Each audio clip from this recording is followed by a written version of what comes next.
Board of Education planning session, March 29, 2023. Can we get a roll call, please? Mr. Abbott? Present.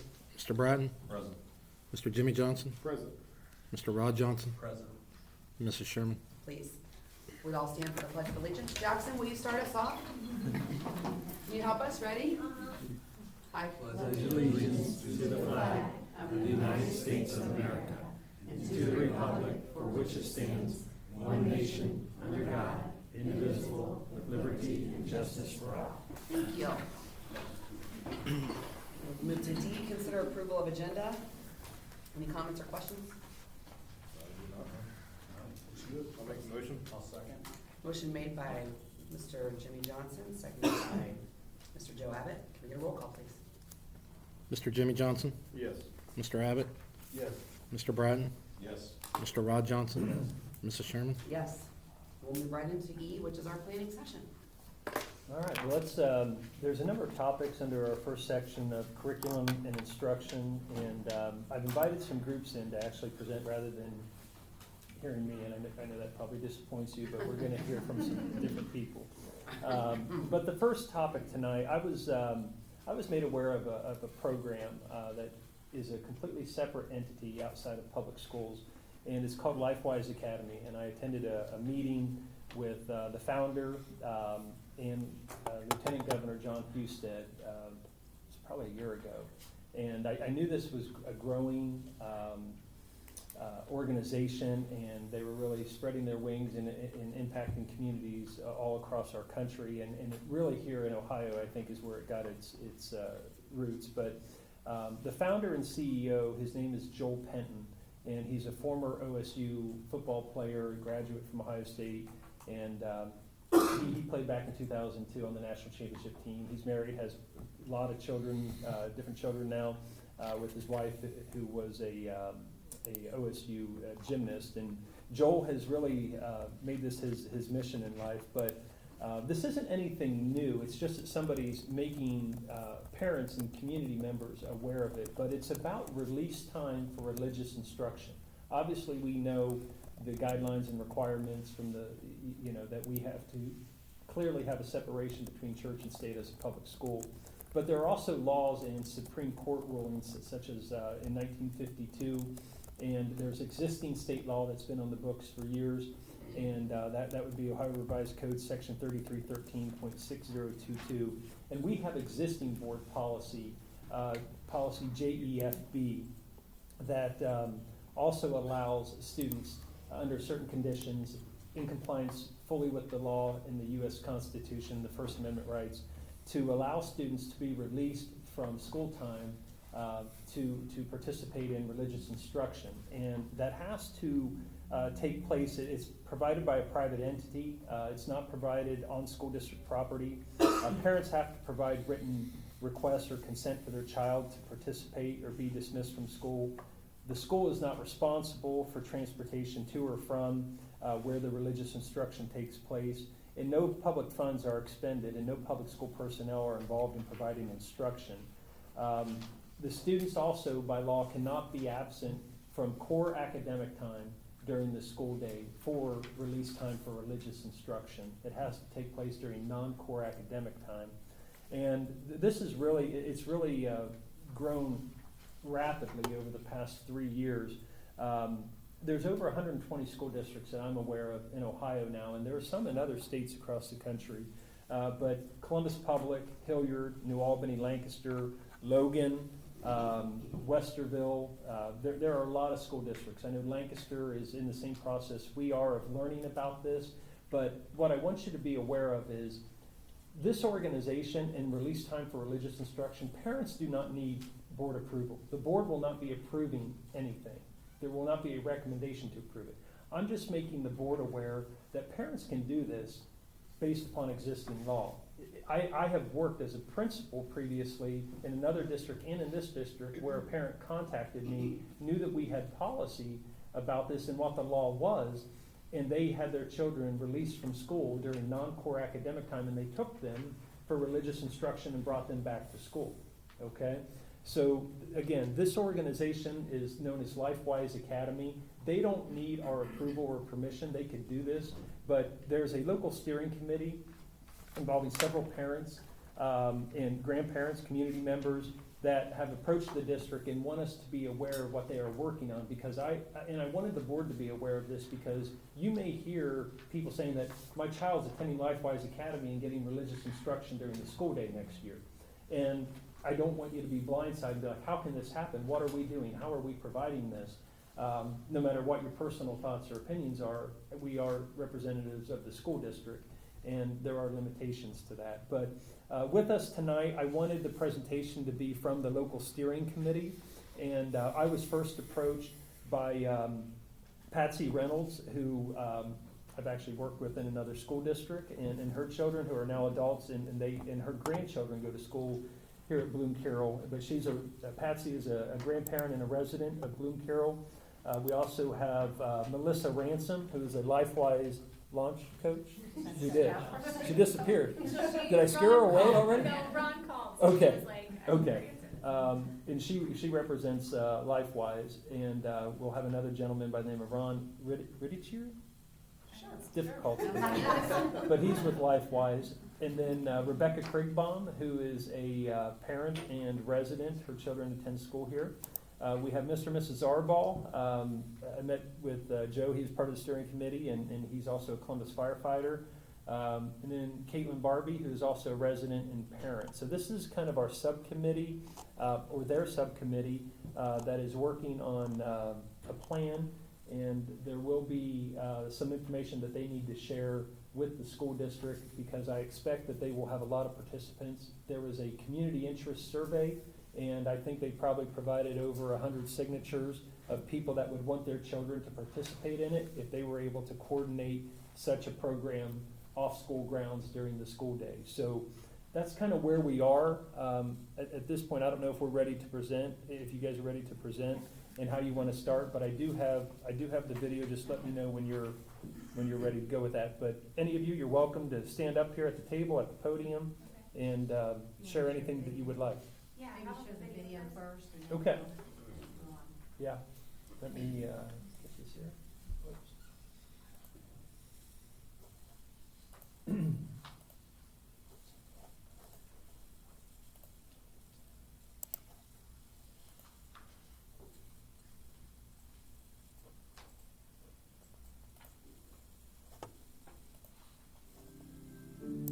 The Supreme Court has spoken.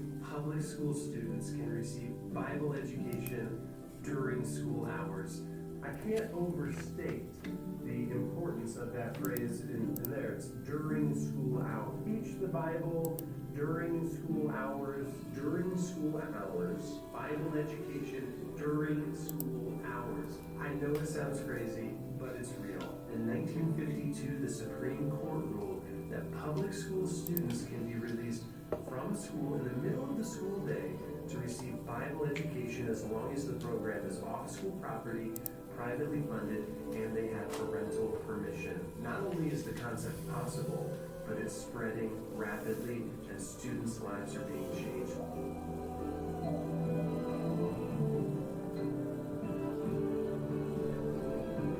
I have seen my own children testify. They've seen their classmates change. Kids need to be affirmed, they need sports, but more than anything, they need to hear the gospel. I was in one class recently where the teacher asked if anyone knew the names of Jesus' parents, and in a class of 20 public school students, not a single one knew that Joseph and Mary were the names of Jesus' parents. But all of those students are now being taught the Bible.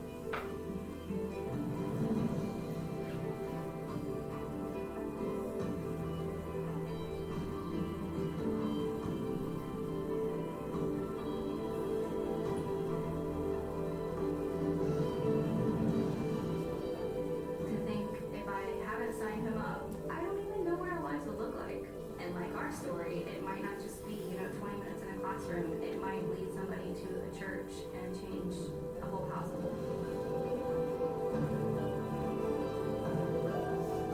There are people in our backyard who have never heard the name of Jesus.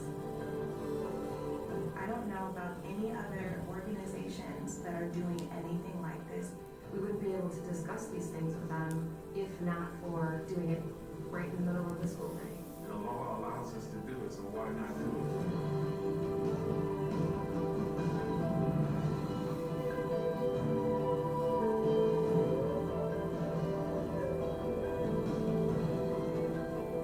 This is likewise Westerville fifth grade.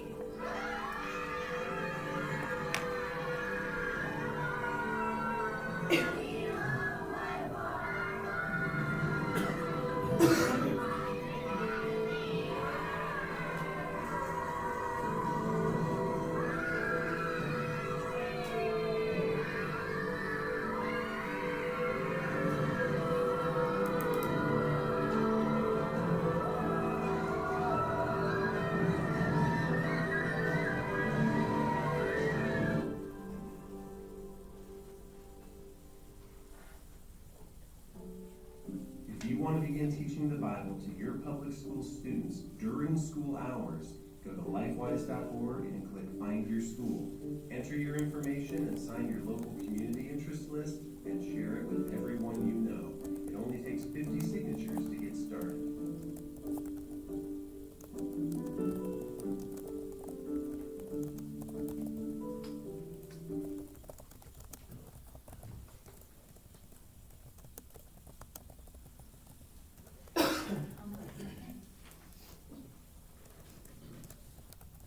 Hi, my name is Patsy Reynolds.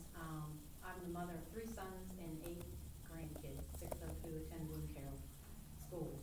First of all, on behalf of the Likewise Committee, I'd like to thank you, Superintendent Hahn and the school board, and for having us here and inviting us and your willingness to hear about this biblical education that we call Likewise. That is called Likewise, sorry. First of all, as a grandparent, I recognize how important it is for all of us to provide as much support as possible for the children during these times. Providing biblical education will sow the seeds of love, and acceptance into their hearts. Likewise Academy includes character-building education, and this, along with the character education that Bloom Carroll is already providing, will provide a positive impact not only on our children and our grandchildren, but the entire community and generations to come. This education teaches our children and grandchildren they're not only loved by family and community, but they are loved by God. Knowing the love of God has a positive effect on our children and grandchildren's behavior and how they interact with others, not only with their peers, but their teachers and parents. Children learn to respect what these people stand for. I believe with my whole heart that through Likewise Academy's biblical education, we have the opportunity to bless our children, parents, grandparents, and community members. We will teach the children and grandchildren to live out their changed character, not just by trying harder to be good, but by the way God changes our desires, actions, and character to be more like Him. This is why I believe in Likewise Academy. Thank you all. Thanks. Thank you.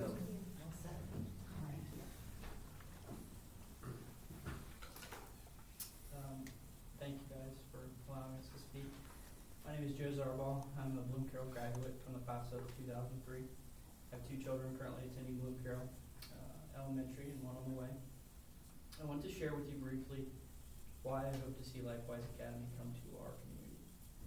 I speak to you tonight not as an expert, but as an observant, experienced public servant, father of 2 children. I have served in several communities throughout the state of Ohio in the last 20 years in the field of emergency medicine. Currently, my field of employment is in substance use disorders.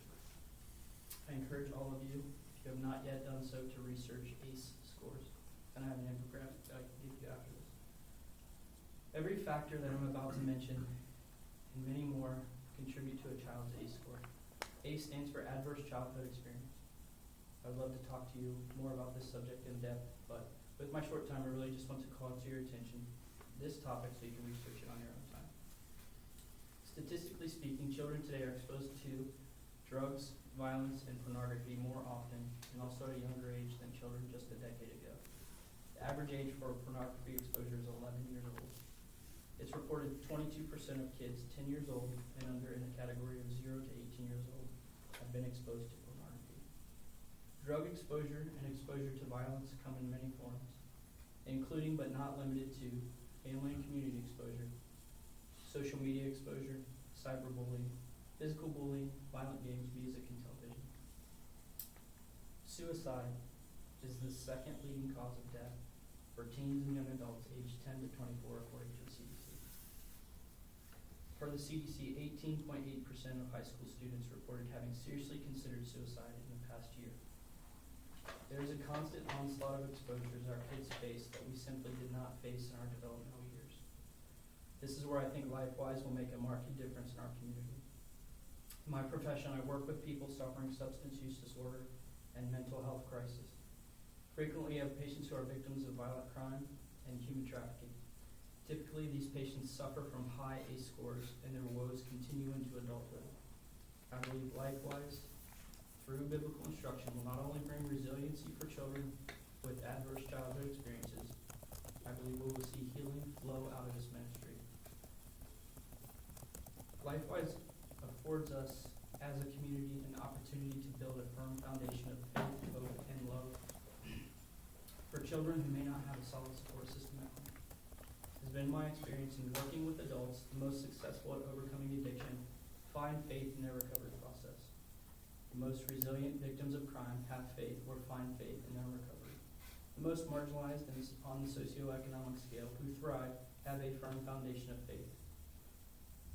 I believe there is true healing in the gospel of Jesus Christ, and I would love nothing more than to see our children have the opportunity to experience that healing through this elective. Thank you all for your time and consideration. Thank you.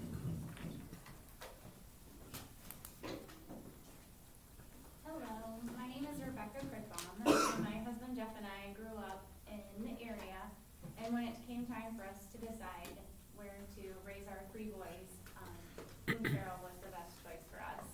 And as you all know, this is a fantastic community. When I first learned about LifeWise, I knew that it would be a great addition and opportunity not only for my boys, but for all the children and our community. And as a mom and former educator, I believe that our children need all the support that we can give them in this present time. I believe that biblical education will sow seeds of love, acceptance, and truth in their lives. In today's world, parents have options. Public education is no longer the only option. As you know, many parents have turned to private schools or homeschooling so that they can better monitor what's coming into their child's lives. We want our school district to continue to thrive and be an attractive choice for families, and I believe that LifeWise will aid in this choice for some families. As an educator, I believe that teachers are heroes. Now more than ever, schools must address character and mental health on top of providing academic instruction. While academic growth is important, educators are also being challenged with addressing the social and emotional aspects of child development. I know that teachers are carrying a heavy load of responsibilities. I love that LifeWise gives us the opportunity to come alongside teachers, and we would be honored to partner with them. LifeWise Academy includes a character education component, which supports and reinforces what Bloom Carroll already teaches in its character education. LifeWise's character education is biblically based. It has the ability to positively influence our schools, families, and communities. Each lesson introduces a specific trait which students are encouraged to apply in all areas of their lives. These traits have a natural ripple effect that extend beyond school. When you feel loved and you know you are loved by God, it affects how you behave and interact with everyone around you. I was able to visit and observe the New Albany LifeWise program a couple weeks ago, and as I watched, they were incorporating school skills like reading and community skills and communication skills and respect for adults and peers. This program is positively affecting their community. LifeWise Academy model is easy to duplicate and is flexible. It has been successful in a variety of different districts. It is flexible and it's easy to adapt into each school district. The LifeWise Support Center is available to assist in all locations, and it ensures quality and reliability across locations. LifeWise is a choice, but it's such an opportunity for our community to cultivate change in the hearts of the next generation. So thank you for giving us the opportunity to share with you. Thank you. Thank you. school board. My name is Caitlin Barbie, and my husband Tyler and I have lived in the district for about 8.5 years. We have 2 boys in the 4th and 5th grade, and unlike some of the others from the area, we specifically sought out Bloom Carroll Schools and its community for its excellence, and we have not been disappointed. As the gentleman from the video puts it so well, the law allows it, so why not, when specifically talking about LifeWise.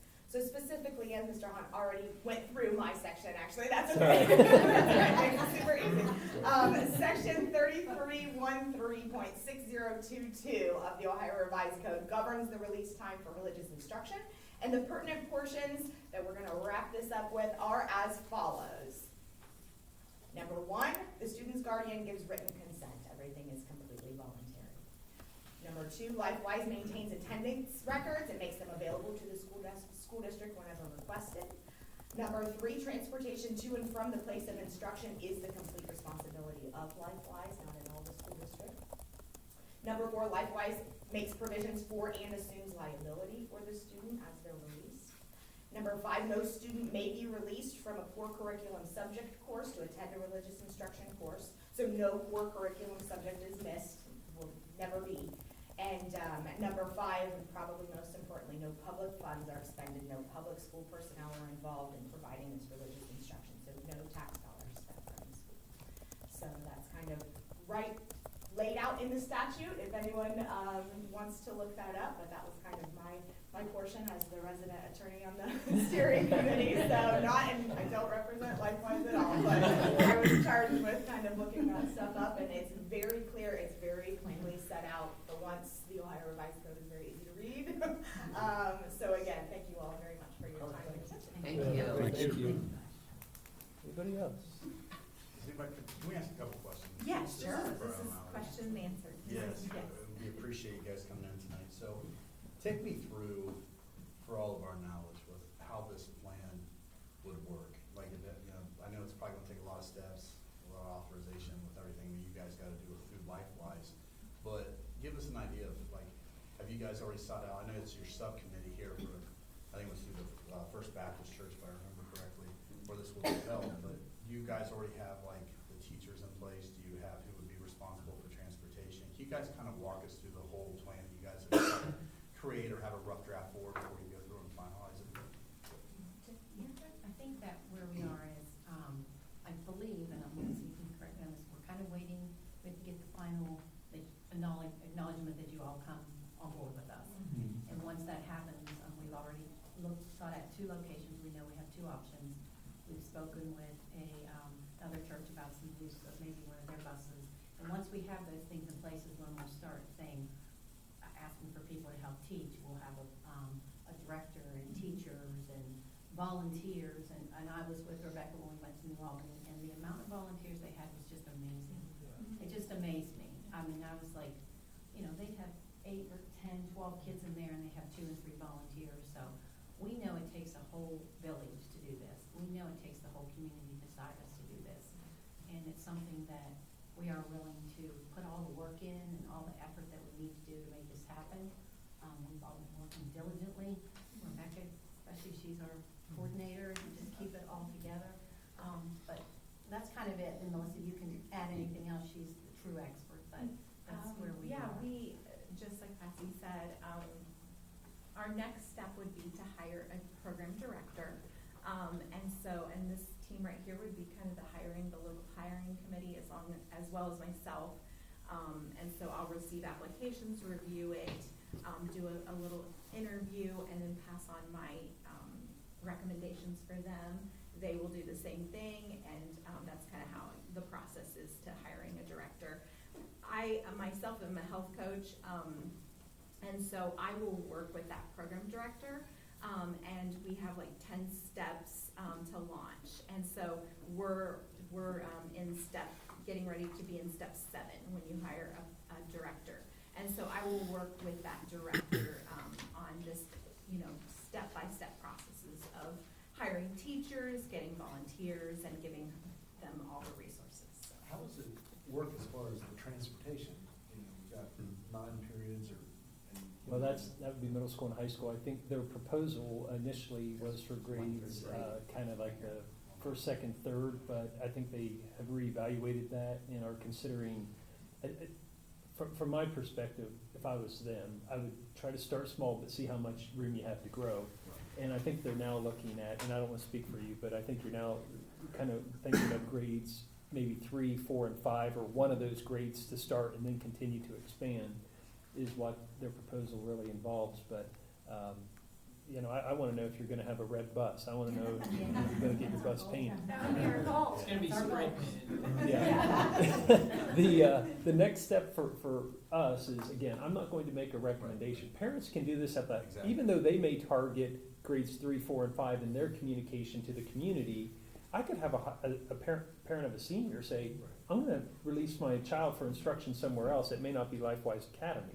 So that can happen. I won't be making a recommendation, but I will be, based upon feedback and the feeling I get here, providing an acknowledgement of their proposal and reminding them what our policy says and that we will not aid and assist and discourage or encourage participation. But we're aware of it, and they have our schedule, and they can see what parts of the day they would work with the building administrator to say, when is the least disruptive time to offer this to kids in our community? And that's where they would work with Mr. Rozeski, for example, to do that. That was my question, so Yeah.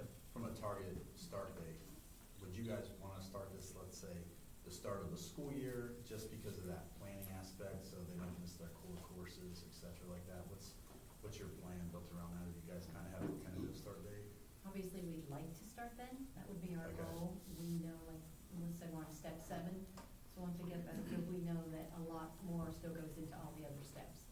So that would be what we'd like to do, but we want to do, and I know when we met with you, we kind of talked, well, if we don't do that, maybe we could start in January of the next Yeah. school year Yeah. to give us, because that's really, that's not a lot of time between now and August. So Yeah. we want to make sure when we do this, that we're doing it right, we're That we're ready to prepared. go. Yeah. Obviously, we want to be very successful, not just for the students, you know, we don't want to bring in something that we're not Yeah. ready to do. Yeah. Have you also met with Mr. Rozeski? and Yeah, Ms. Mr. Pease? Are they aware? Rozeski's aware of this. I shared this with him over a year ago, and Ms. Pease and the administrative team. When I learned about it, I said, get ready, it's probably coming. Right. And like I said, it's not dependent upon us. Sure. It's a program that our community is going to put in place that parents can choose to access, and these are the leaders of it. So they're fully aware of it. Now, the teachers are aware of it. You know, there's mixed feelings. If you're a non-core academic teacher, you put your kids in art, you want them in every other special, library, music, phys ed, and you know, you want them in during intervention time. You want them on the playground, you want them at lunch, but those are all times that technically a child could be released to, you know, and whether it's 30 minutes or 45 minutes or an hour, whatever they have planned is, you know, a parent's right to remove their child for this. So So- this is everyday, I'm sorry, go ahead. So how many hours, I'm curious, in a day? Can't remember the exact amount. It's just about 6.13, I think, In for, a day, yeah. and then how many of that is non-core? Oh, goodness, there's probably about just over 4 hours of core No. time. Of core time? Yeah. Only about 2 hours. Yeah, and, you know, there are schools that are using some recess time, some Here's an example. lunchtime. You know, I don't know if that's something they want to get into. That's completely up to them and how they structure it, but, yeah, I mean, you gotta figure there's a couple hours within a day where you have non-core time. You guys haven't decided if it would be a special or if it would be like, I saw these different designs, it could be a 3-week intense thing where they go, right? Or every Tuesday, or, you just don't know yet. Year-long semester, 9 weeks, 3 I think weeks, I we're mean, hoping once a week, For a- rotation of once a week. And how many, what was, I saw the list there, was it, how many weeks is it? I think it varies. It varies depending on what you, okay, how much time you have when they're here. I think it's great. Yeah, Yeah. I admire you guys, first of all, going out and getting all those signatures, putting a great plan together, and I admire you for doing that. We enjoy community members that take action, so thank you for leading the charge. Ron, I'm sorry, how do you say your last name? Right, teacher. That's not what I Ron. would. I probably need some phonics after that one. It makes no sense. Is there anything you would like to say? First of all, thank you guys for serving your community. I'm a retired educator, 31 years in board meetings, in administrative roles, and Like these guys have said, just the opportunity to bring another level of character development to communities is it's outstanding. And then pair that with the message from the Bible, and it really does have a long life-lasting impression, for kids, for families, and their behavior. But the questions in regards to scheduling, and I know it's this team's desire to really work in conjunction as much as possible, with the school to determine that cadence and really fit within the schedule. So as you go from place to place, that's why you see different options Right. for schedules, and whatever will work, for Bloom Carroll is really where we'd like to land. So Awesome. and our thought is that we know the schedule's busy. We're here to try to serve and be a part of what is happening that's happening great within the schools and make it even stronger. Thank you. Great. Thank you. Thank you so much for your time. Thank you. And your efforts. Thank you, everyone. You're welcome to stay if you don't want to be bored to death for the next 2 hours. If you want to get home to your families, you're good to go. If you guys have not looked at these courses, just. Thank you. I'll be in touch. Okay, I'll talk to you tomorrow. Thank you. Okay. Thank you. I've never heard of that. That's all I got. No, you're good. You're good. I'll follow up tomorrow. Thank you so much. All right. Have a Thank good you. night. Thank you.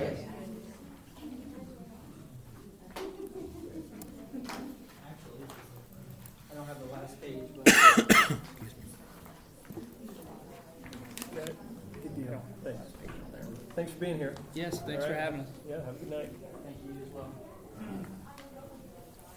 All right, let's jump into, what is it, section 1.2. Ohio Guidestone is a prevention organization, and they specialize in drug, alcohol, and even other areas. And Ohio Guidestone, we have actually worked with them for a few years now through the Adam H. Prevention Grant.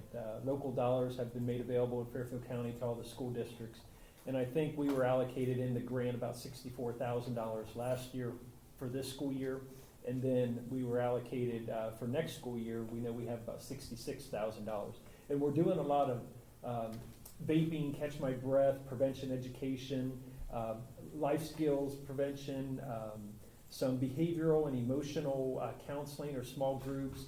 And Ohio Guidestone is one of the organizations that we've worked with. And I've shared with all of you that there was Aaron's Law was passed in November, and we're all aware of what we have been going through as a school district. And one thing that was really a difficult call, because sometimes there are parents that have mixed opinions about, I think it's the school's job to educate my child about sexual abuse prevention, sexual violence, and other parents will say, no, you guys focus on core curriculum and let us deal with that at home. And this law was passed. It was amended substitute Senate Bill 288, and it specifically says that we are required to provide sexual abuse prevention education beginning next year in grades K to 6, and also sexual violence prevention education in grades 7 through 12. And one thing that I was concerned about was having teachers that are not trained in delivering this type of instruction, talking to 5, 6, 7-year-olds, and what that could mean if you say something inappropriately or wrong for that employee, for the school district. But I do feel there's a clear need, and there's data to support that prevention education can help make a difference and protect children and help keep them safe. And luckily for us, in my research, I've got to find curriculum that the board will approve that is developmentally appropriate in compliance with, and in full compliance with Senate Bill 288. And one organization that can provide this with their certified prevention specialist would be Ohio Guidestone. And there are others, but there is already a program called Second Steps that we're doing in the middle school and at the elementary school. And this is a separate unit called the Child Protection Unit, which will teach kids in grades K to 6 about sexual abuse prevention. And I want to go over the scope and the sequence of the lessons, because you will have people that disagree with this, but I also want you to know the law allows us, number one, we have to notify them. That'll be in the handbooks. We'll also provide a notice when instruction comes up. But parents can also opt their children out of this instruction, and we can find alternative things to do if they don't want their child to have this, okay? And that also goes for the grades 7 through 12 piece as well. In grades K to 6, it has to be an annual lesson, and at least an hour of instruction on this. So 1 hour is the minimum? yes, and I have asked, or a class period. 1 hour or a class period, so a 40-minute could be a class period. And that's it? Okay. Yeah. So this will actually be quite a bit more than that. I want to introduce a couple individuals that I've been working with throughout the last several months. Jessica Vaughn is the Fairfield County Prevention Supervisor, and she obviously has her prevention credentials. And Jillian Cleary is the Regional Director for Ohio Guidestone, and she is a licensed independent social worker. And the good thing is they can provide prevention specialists to come in and work with the administration on scheduling times for this instruction to take place.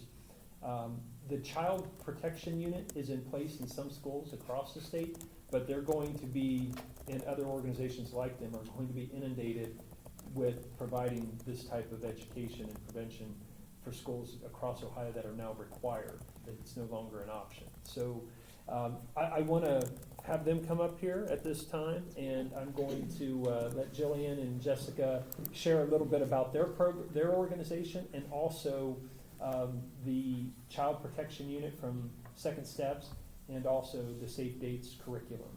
Okay, and it's also in your packet. Beginning on page 24, you can see the entire scope and sequence, examples of lessons, scripts that prevention specialists would use. I would probably take the more conservative approach with some of the language compared to some of the options in there, but that's something we will address before we ever deliver any instruction. So, Jillian, it's all you now. There you go. Thank you. Yeah. Thank you for having us. We appreciate it. Like he said, I am Jillian Clear. I'm a Regional Director from Ohio Guidestone, independent social worker by training. And I will share a little bit about Ohio Guidestone, as he said, and some of our prevention programs. We are the state's leader in behavioral health care and prevention services. We serve 39 counties in Ohio and work with children from preschool through 12th grade. We have a long history in Ohio. We started out in Northeast Ohio and kind of spread across and down the state. In Fairfield County, we serve 7 school districts in the Educational Service Center, reaching about 23,519 kids through our consultation, prevention, and school-based counseling services. And these are some of our expertise specifically in prevention. Just here in Fairfield County, not inclusive of our entire agency, just here in Fairfield County, we have 7 credentialed prevention facilitators, and they are licensed through a board for that credential. We have 10 evidence-based prevention programs, as Sean said, some of which we're already providing here in Bloom Carroll. And we serve 7 total districts here in Fairfield County. We specifically have expertise in early childhood mental health, as Mr. Hahn mentioned, which is really important when we're considering education targeting very young children. Extensive experience. I myself am trained in early childhood mental health and providing this at an age-appropriate developmental way. And as an organization, we have over 15 years of experience in prevention services. These are Ohio Guidestone prevention programs that we can offer and do offer here in Fairfield County. And I'll be specifically talking about Second Steps Child Protection Unit and the Safe Dates program that we can offer that meet the criteria for Aaron's Law. So, as Mr. Hahn said, Aaron's Law, what is it? For those who don't know, it requires Ohio schools to provide students in grades K-12 with at least 1 hour of developmentally appropriate instruction in child sexual abuse prevention each school year. And for grades 7 through 12, schools need to provide instruction to students about dating and sexual violence prevention. A little bit more information about Aaron's Law. It's named after a woman named Erin who is an abuse survivor. She started a 501c3 nonprofit organization. After Erin introduced the legislation in our home state of Illinois, started kind of advocating for this to spread throughout the states, and it's now in 38 states, and it's passed in 38 states in the United States. Passed here in December of 2022, and is now in effect for schools in Ohio. And again, it allows parents to opt out should they choose this program isn't right for their child. The 2 programs that we can offer do meet the requirements of Aaron's Law, and so I'll go into those a little bit more in depth.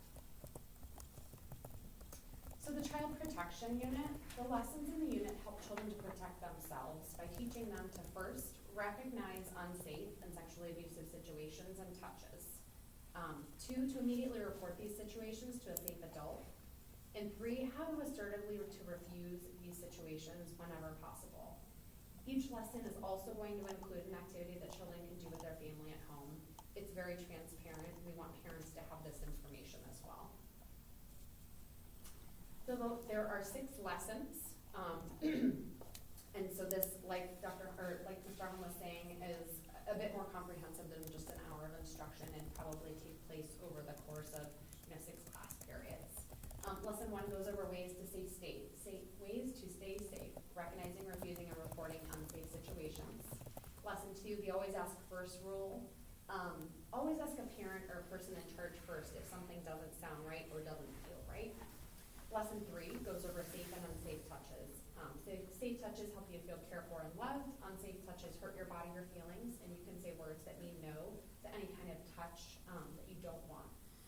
Lesson 4 is about the touching rule, goes into a little bit more about the fact that a person who's bigger or older than you should not touch your private parts except to keep you healthy, right? And they call that the touching rule, kind of giving children language for these specific things. And that our body parts that are private because they're not to be seen or touched by others. And remembering this rule helps to keep kids safe. Lesson 5 is practicing staying safe. Never to keep secrets. Unfortunately, that is something that perpetrators will use, is secret keeping as part of grooming. Never keep secrets. It's never too late to report a broken touching rule, regardless of what a perpetrator may say. And to keep reporting until someone listens and helps you. And then the last lesson, lesson 6, kind of reviews the previous 5 lessons to kind of wrap up and make sure that kids really understand those lessons. So data on the Child Protection Unit. This is a newer program. It was developed in 2014, but there has already been research done on the program that shows that it is effective in teaching children skills and knowledge that they retain over time. A 2019 randomized controls trial tested the effects of Second Step Child Protection Unit on 2,172 pre-K to 4th grade students' conceptual knowledge of child sexual abuse. And students who participated in the 6-week curriculum had a higher increase in knowledge about sexual abuse that was statistically significant on all 4 test questionnaires compared to students who did not receive the curriculum. I am not really good at reading data. I looked very hard for percentages, but it's all kind of in a very much a data-minded perspective, but it was very evident from the data that they had gained knowledge that was statistically significant. I have a quick question. Yeah, go ahead. Just a sec. So it's a 6-week curriculum. I think you said it was a 1-hour requirement. I Mm-hmm. assume the 6-week curriculum obviously is far more than 1 Sure. hour of time. Certainly. Is it once a week? Is it? So again, we would meet with individual administration to kind of talk about how best to implement it. Similar to Second Step, the curriculum that teaches kind of concepts about understanding your feelings, getting along with others, things like that that we're already doing. We typically meet with a principal and or counseling staff in the building to determine, okay, do we want to do these? Do we want to do 2 lessons a day and kind of condense it down? Obviously, it's going to be most effective and it's going to be more statistically, on par with the research. But we're certainly flexible and and how that can be implemented. So assuming that this is like the full program, Mm-hmm. you obviously then adopt it or modify it Certainly. with the building administration. Yeah, and I think this is kind of what the research says is most effective, but it would still be research informed, however you would implement it. Okay, thank you. Yeah. Oh, can we go back one Yeah, second? I think really important to note is the effect was strongest for younger children versus older children. They found that starting young really had an impact on kids' ability to retain the information, similar to language or things like that. We know developmentally there is a critical period for those things. And additionally, the Child Protection Unit improves students' relationships with their teachers, which they had kind of noted in the study that some teachers and some schools were reticent about that and concerned that it might damage the relationship, so they found the opposite.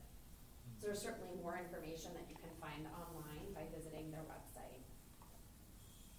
So the Safe Dates Prevention Program, like Mr. Han was saying, is kind of a similar similar program, but for older kids, right? Focused more on relationships and what to expect from relationships to prevent violence within relationships.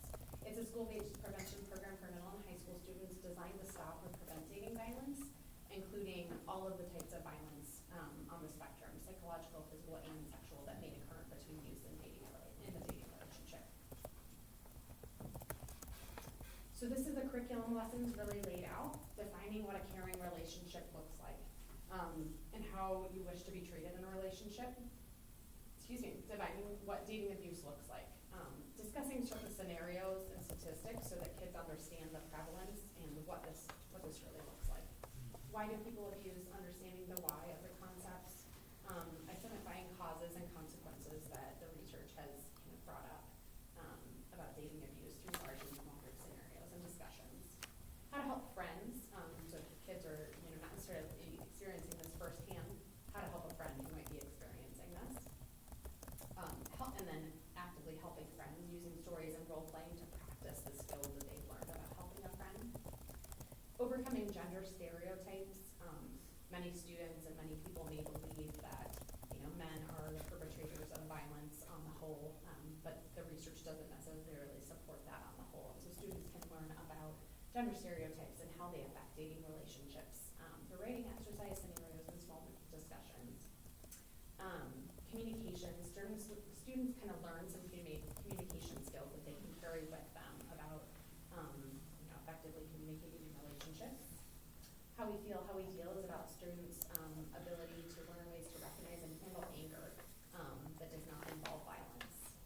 And then preventing sexual assault. Students learn about sexual assault and how to prevent it through a quiz, a caucus, and a panel of peers. So it's very rich in its kind of curriculum to include different activities to kind of be interactive and to really get kids thinking and practicing these skills. And actually, and these are all these programs that we use through Ohio Guidestone or through the Adam H. Grant, they're all evidence-based. There's all data, there's studies to support them and the effects. So it's not that you're just putting something out there and hope it works.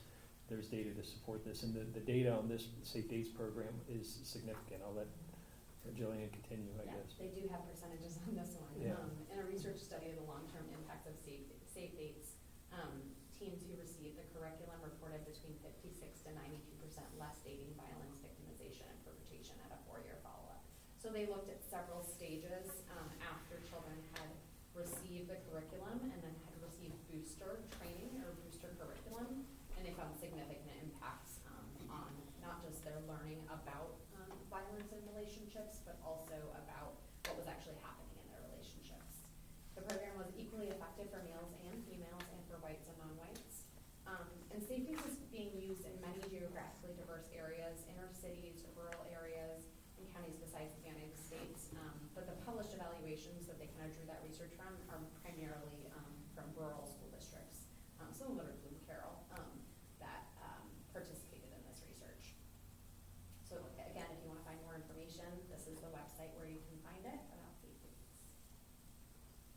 So how we can work together with schools. We're already working with Bloom Carroll, which is wonderful.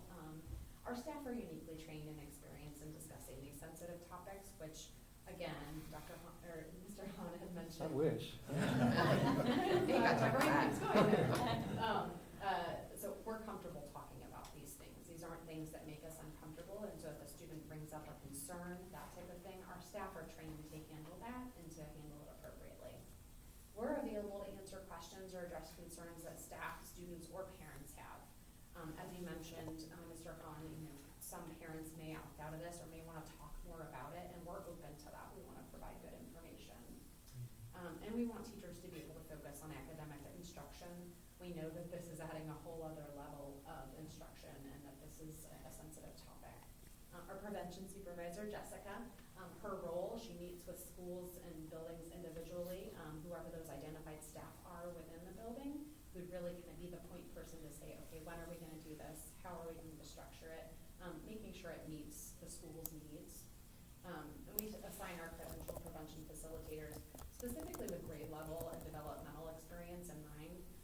So for example, we have a prevention facilitator. Her specific focus is on working with those really young kids. And then we have folks who their experience is more with middle school or high school. Do you feel you have enough prevention specialists to handle what's coming? That's a great question. I know I've shared this with other superintendents, Yes. and I just know there's still some that are trying to figure this out, but, I think I it's. think the need will. I guess, continue to grow. don't forget that we got an early jump on this when it comes to scheduling. Put us in the books. Yeah. And your two principals already emailed me, ready to talk about all the programs Good. to offer, Okay. so. Awesome. Okay. So another question maybe, and again, I think you mentioned this just so I'm clear. So the prevention, facilitator, is that who would facilitate the class, or would that be? So there's different options as far as when we facilitate. Some schools choose to have us come in during a health class or an encore class to provide this instruction since it's time limited. Some school districts choose to have us provide instruction almost as an additional class or a special class. And then are you also educating the teachers on what you're sharing, so Yeah, if we students share the or- curriculum. Okay. And this curriculum is available to our families if they wanna see it. You have examples in your packet tonight, so, yeah, it would be available to anybody that wanted it, simply email to them or. Other questions?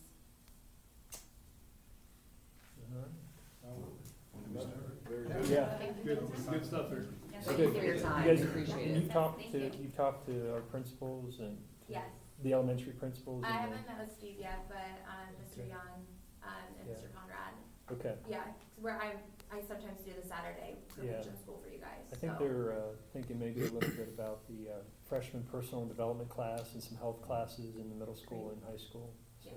Wonderful. I appreciate all your help. Of course. Thank you Thank so you. much Thank for you so being much. here. Nice to meet you both. Yes, me too. Thank you. Thank you. Close this. Okay, next up, we have, our curriculum director, Jody, who's, I asked her to come in tonight to provide an update on our curriculum adoption for language arts and, also readoption for social studies and some foreign language. And, she's been working through this throughout the course of the school year, and I just want her to explain that process and maybe some of the things we are looking at, any changes we may possibly need to make, and where we're at in that process. Okay, so Jody, it's all you. Great, so thank you. Usually I'm here in August, so it's nice to come in here and share a little bit about what is happening in the world of curriculum at this time of the year, and then what's on our radar for next year. So I have for you, I already handed you a handout. The first page is just sort of a quick summary of what I'm going to go over, and then the blue sheet that's attached is our schedule that we're working on, our professional development schedule for next year. So we're going to have a lot of things on the plate for next year, looking way ahead. So just to do a recap, our curriculum review process, as I share each year, we do a system review where every year we're looking at a content area and seeing if we need to make any changes. For this school year, 22-23, what was on our list is our K-5 English Language Arts, which is referred to as ELA, our K-12 Social Studies, and our Foreign Language. So what we do when this circles around, we look at our current curriculum in place, we evaluate it, we pull teachers together as a team, committee, look at gaps, identify needs that we may have, alignment to our standards, and then we decide, do we need something new? We may not, we may. If so, then we bring in vendors and do a vendor presentations of different curriculums that we want to look at. We always go for research-based, evidence-based curriculum when we're looking. So outcomes as of yesterday, actually, we had one big meeting yesterday, with our K-5 ELA adoption. The timing of that was really nice in some ways. I get different opinions. With the dyslexia law that's in play, all the science of reading, having an ELA and K-5 adoption really fit nice because that's what's the conversation of so many school districts across Ohio.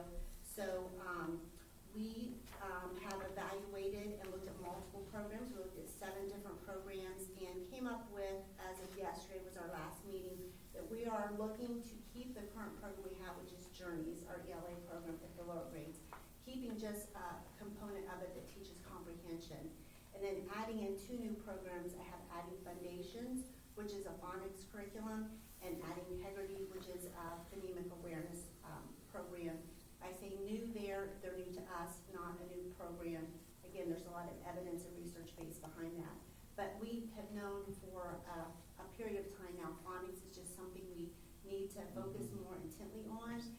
That was before COVID, during COVID, after. It's just been something that has been, that we need to, make some changes. Did we have an existing standalone phonics before? Well, not standalone. Like so this? Not like So this is new. It would be new for us to have something For phonics. this intentional, yes. Good. So in our journeys, the journeys was more of a comprehensive ELA curriculum, so Right. the phonics is embedded within. And so at the time of that adoption, we thought, great, we're getting, Sure. all in one. And then until, it's implemented, we did see that it wasn't checking the box for what we needed for Okay. phonics. So, that's where, we're up to the point to renew it. So we spent a lot of time and conversation on this, had multiple meetings, looked at multiple curriculum. We talked to high-performing school districts across the state, and a lot have this combination of the foundations and the integrity, and then just an additional pieces for the comprehension. So I feel we have a good plan in place moving forward with that. Along with the K-5 adoption is our novel studies. We'll be looking at our novels. A few new titles will be popping in, and we'll of course be bringing all this to you here later this summer for approval. And we also took a look at all the writing standards K-12, and we went ahead and put in the middle school and high school to look at systemically how we're teaching writing and to sort of polish up that whole process, and have some common language in our instructional practices and how we're teaching that. So that was sort of a nice little touch to polish and sort of set the stage for next year is the adoption for our English language arts 6th and 12th grade. So we sort of split that up. So we sort of started the conversation a little bit there. But that's ELA. Social studies and the foreign language I have here was an easier sort of adoption cycle for us. We did, in social studies, decide to keep what we already have in place. We just purchased a curriculum 6 years ago, textbooks. We're going to continue with what we have, just update the digital license for our teachers, and we have textbooks for every student in social studies. So we'll add a few supplementals in. Foreign language, same thing, they like what they had, but the company, the vendor, of course, is updating the copyright after 6 years. That happens, the digital curriculum adjust. So we're just updating there. So that's sort of what we're in motion right now in March. Again, we'll be, as with any curriculum, we'll be bringing all that to you for approval and adoption here at a later time. Do you guys ever notice when we go through these reviews that, we probably stay on course and probably renew, look for new stuff, but just the cost of the stuff, has it gone up much or has it stayed pretty stagnant? Well, they started losing money when they went to digital. But then they've set it up in a way that in order to access it, it's just like buying a $90 textbook for the kids. That's what I figured. Yeah, so they're not losing any money, Yeah. and the cost continues to increase, Yeah. whether it's digital or a hard copy. So, yeah. And that's what we get looped into, luckily, so with the social studies, where we're going to keep the student editions, not renew that digital seat.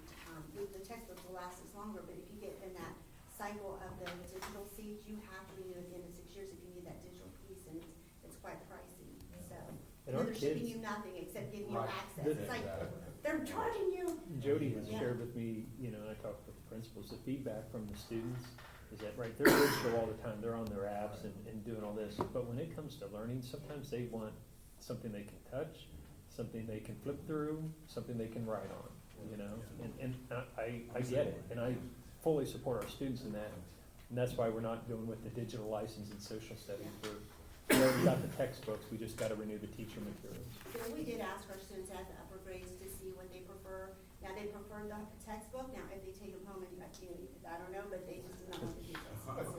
Those textbooks are quite thick, those social studies, but anyway, we're right on target with our review cycle in March. This is where we're at, so we're just, typically I like to come to you with a bow tied to everything, but we're getting to that place and we're right on schedule. Talking about being on schedule or not, that leads us into the dyslexia planner and screener, an update on that. I know Mr. Hahn's been keeping you updated on the law with the dyslexia,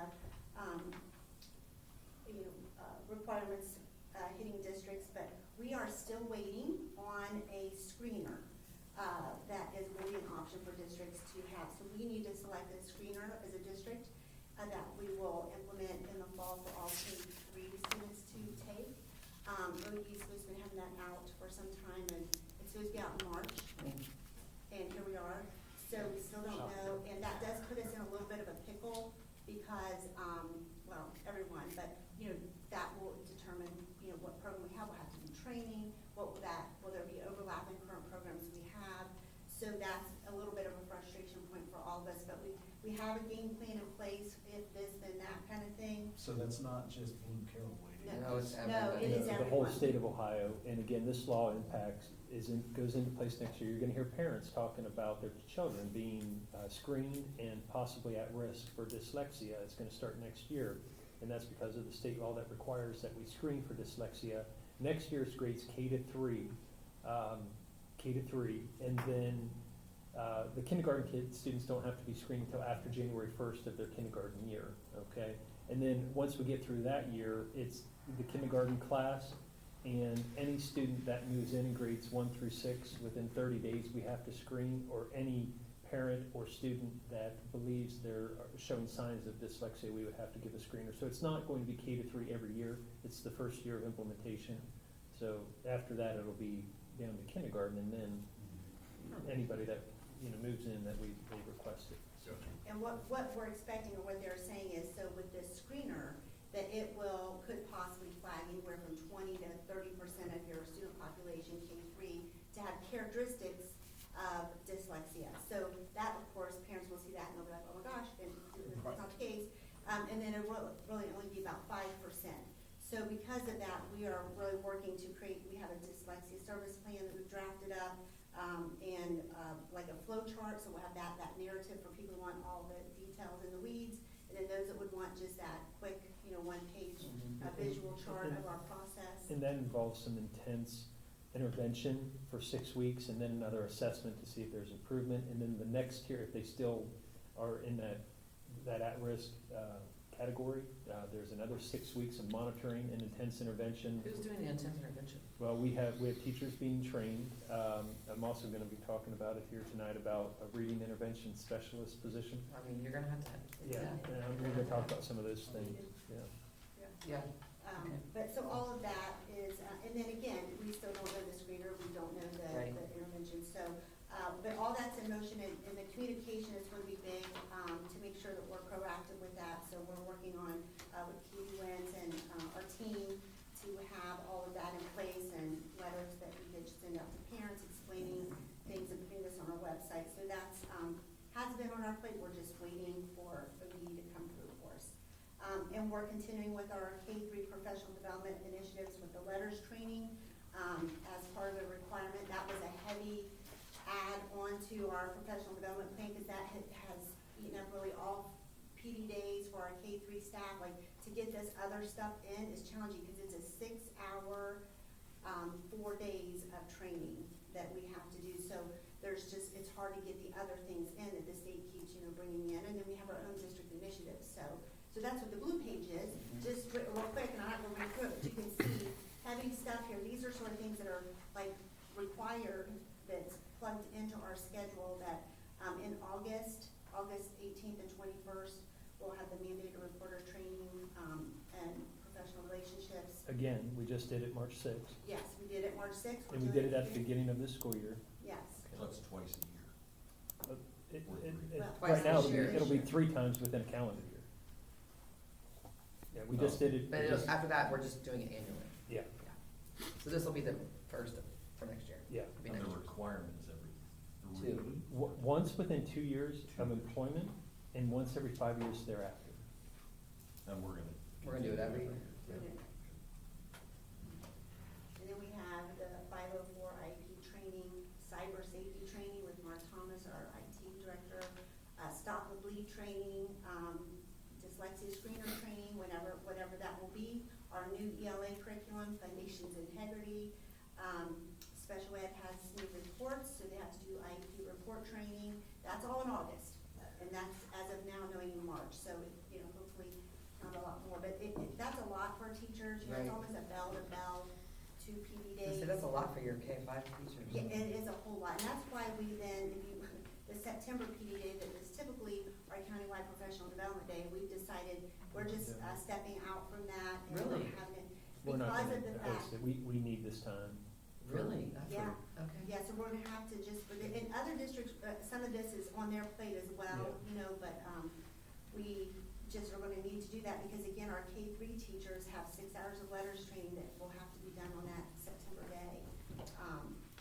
And then the Champions program that we met on, the CPS Champions program that, it will be doing 3 rounds of, PD at least built in with them next year, and that's a collaboration with the Children's Protective Services and school districts, where they come in and provide service on, training on, you know, trauma, mental health, et cetera. So we have that building there. We're gonna take advantage of the January 12th teacher workday, where we can meet with them for 1 hour or 2, and have the champions come in, champions program there for K-12. And then in March, we have things on our agenda already, so. But, that's. I'm kind of bummed at the county PD, I feel like that's just been such a positive thing I for just- all the I districts to just come think together. for, you know, we need to, we're limited with time. Right, We I probably know, I need get it. another PD day in our schedule. Right.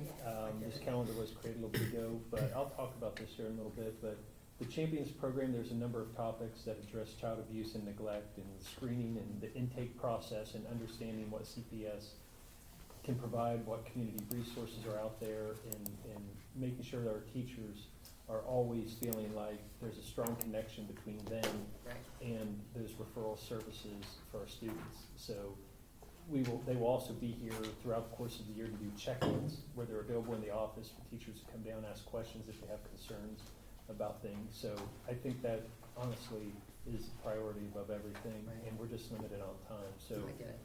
I think the other superintendents feel like taking a break from the countywide PD. We'll still be doing PD, we're just not going to be bringing other districts here to do Maybe it. it can be biannual. Yeah, Every yeah. year. Yeah. And then it probably won't happen if we don't do it, host it, right? Exactly. It's Right. us, we always do it here, so. Yeah. But any questions over, I know it's sort of a quick overview, No, it's great. but, Welcome back. yeah, but I'll be back in August there with, you know, a little more. Yes. Thank you. All right, well, thank you. Thank you, Jody. Thanks so much. Okay, let's jump into the next item under curriculum. This is really a heavy topic, you know, the curriculum and instruction, but this is going to, it's impacting our staffing, it's impacting the demands on our staff, and it's gonna require some creativity from us, to meet the needs of our students. But ELL are English language learners, students that do not speak English as their first language. And our population has grown dramatically. On page 90 in your packet, I wanted to show you students that are actually identified and that we are required to provide services for in terms of ELL. Just so you all know, we have one ELL teacher who traditionally has not had a ton of students to work with. So she has really helped in grades K to 3 with reading intervention and math intervention, along with our Title I teacher at the primary grades. And as you know, with dyslexia screeners, with the 3rd grade reading guarantee that's technically still in effect, I think a bill will pass that was proposed recently to remove the retention requirement with the 3rd grade reading guarantee. But as you know, it's a stressful thing for families currently. And you know, the Title I reading teacher and our ELL teacher have been doing a lot of the reading intervention. Well, now if you look at our ELL population and what has changed, the historical population change, if you go back to 2018-19, we had 1 student. In 1920, we had 2 students, and I know that's very hard to see, I'm sorry. We can blow it up. And then in 2021, we had 8 students. We increased to 14 students in the 21-22 school year. And after January of this year, we saw a huge influx where the percent of ELL students doubled, more than doubled. What's the main? Yeah, the predominant language is an African language. It's called Fulani. And there's, in our community right now, there's a large multi-generational group of families that coordinate and live close together. And the parents and grandparents typically speak French along with their African language, but they speak French. I mean, they're very bright. They speak French, they speak African Fulani, and they're able to read in Arabic on top of learning English. So what a challenge, right? But these students need supports in the regular classroom. They work with our ELL instructor individually. They work in small groups with students that speak similar languages, but they're often in many different grades. And really our ELL population is really heavy in grades K to 5 right now.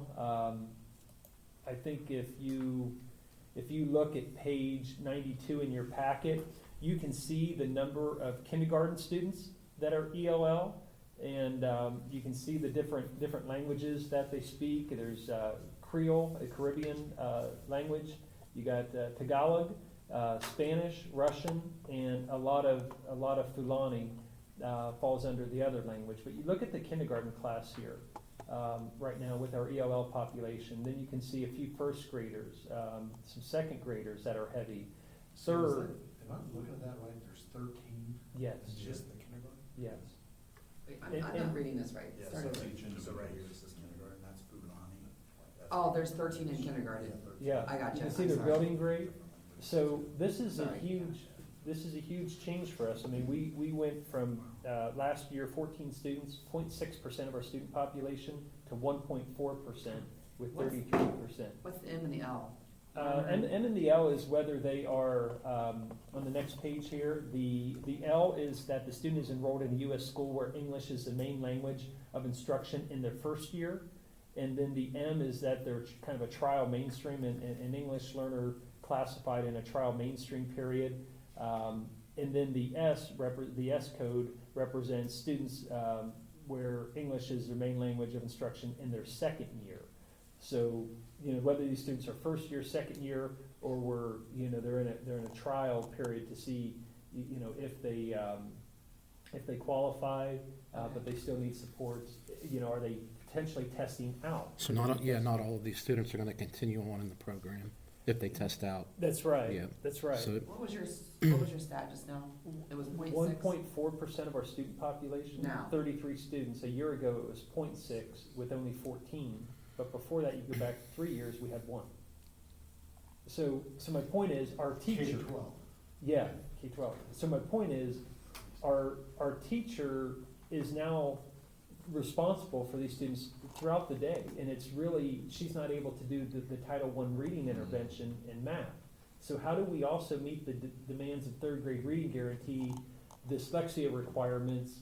It's gonna require some staffing changes in how we address that. Our ELL teacher is gonna be fully committed to the ELL students. Then, these students are done with her, they go back to the classroom. How are they supported in the classroom? When the regular ed teacher has 26 students that they're working with. And they're still and limited. you've got 2 They're still ELL limited, students right. that are very bright, but still need support, Yeah. right? So, I just wanted to kind of make you aware of this and, let you know kind of some things we're thinking. We'll talk about it when we get to the wish list. But we really believe, I really believe that looking at hiring an ELL aide to go into the regular classroom to support those students in the regular classroom. Our ELL teacher will be fully committed to ELL services, but I think we're gonna need to talk about providing in grades K to 3 a reading intervention specialist to help with the pull out the tier 1, tier 2, the title reading support, in addition to the Title I reading teacher we already have. We're gonna see more students identified with this dyslexia screen. Absolutely. So, I know the budget's tight, I don't know what the right answer is, but I think we have to try to meet the needs of our students and balance our budget as best as possible. Yeah, she said 30%. Yeah. So, but out of that 30%, only 5% Will really probably require services. Right. And So it's that a 30% you're gonna have characteristics. to- Yeah, and I wanna point out, like Travis said, some of the ELL students will eventually test out after a couple years of. that's why those codes there are important, the L's or the M's. Yeah, but They- we're No, gonna have an influx. I mean, this Right. isn't going away. Right. Well, It's not something that we gotta be the prepared for. population is heavy in Wagnall's Run. Yep. And those homes are continuing to be built, and the families often stay very near to each other. So, that's kind of what we're looking at there, okay? Have any questions? Any more questions about that? Not right now. Okay. Let's move to page 94 real quick and just take a look at our enrollment projections versus our current enrollment. And as you can see, we're up about 2.88%. We have 2,251 students. That's an increase of 63 students from May of 2022, where we had 2,188 students. Again, you can see, I'll go to the next spreadsheet on page 95. You know, you can see we start to get heavy in 4th grade through 9th grade is really where we're heavy. You know, some of this 10th grade, 9th grade classes, if you look at, you know, the open enrollment, in 10th grade, there are still 10 students that are open enrolled. In 9th grade, there are 11. And then it starts to go down quickly. Over the last 6 years, you can see we have, you know, kindergarten 2, 1, 2, 1, Are those 1. staff mostly? Yeah. Those are staff members' kids. So Okay. that's what that will look like. In 5 years, most grades will look like that. Yeah, 1 so, or 2. so if you looked at our 10th grade class, right, and it's 197 kids sitting in our seats, and you took 10 out of there, we're at 187. Now we're more back in line with some of our, you know, 3rd grade, 4th grade class sizes. If you took, 11 kids out of 9th grade, you're sitting at 175. Well, that's right there with our 2nd and 3rd grade. So we've worked to get those students through our school system.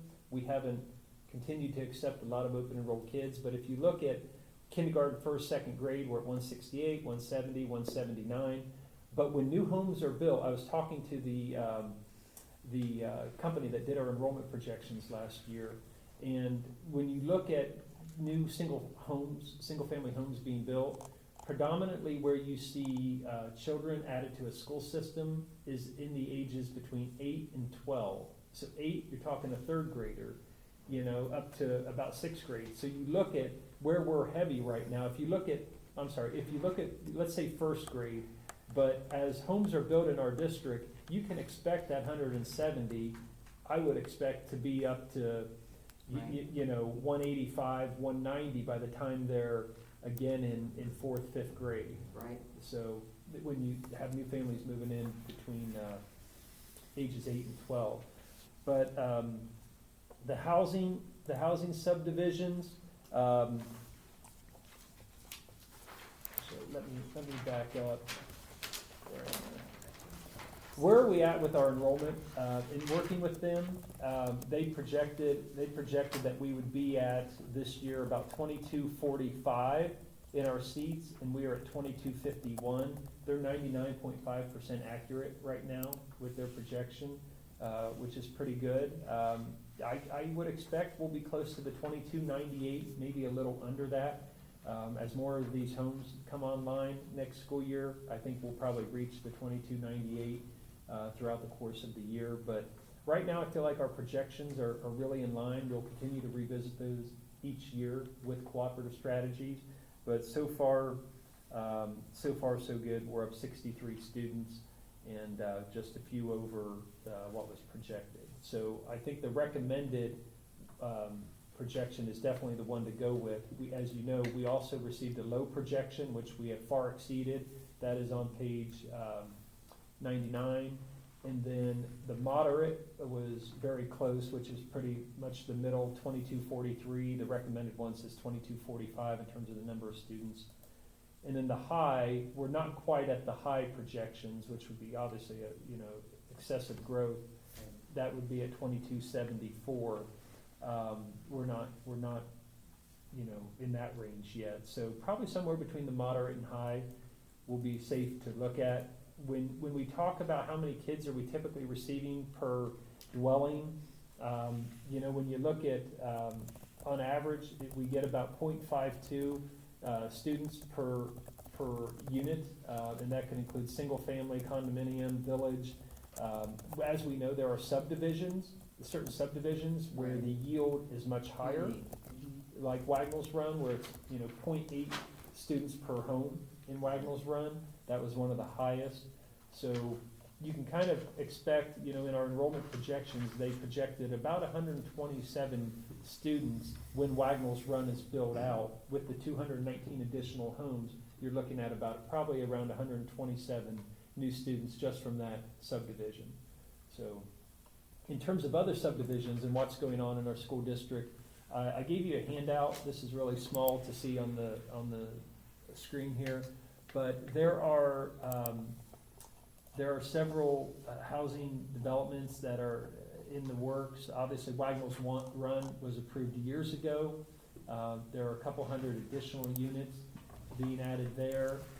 Stonehill Estates on Brant Road, they have done some preliminary work, surveying and selling of lots, but they haven't really put in any roads or utilities yet, so they're probably more than a few years away on some of that impact, but there's 66 homes there. The reserve at Farm Creek, which is on Carroll Southern, there are 27 lots. It's still, my last bit of information said that they were still waiting preliminary approval from regional planning. And then the Meadows, which is a Zoyer property on Lithopolis Winchester Road, there are 27 houses over there. They are building some homes. They're having a difficult time getting the roads in at this time. They have some temporary roads, but homes are being built over there.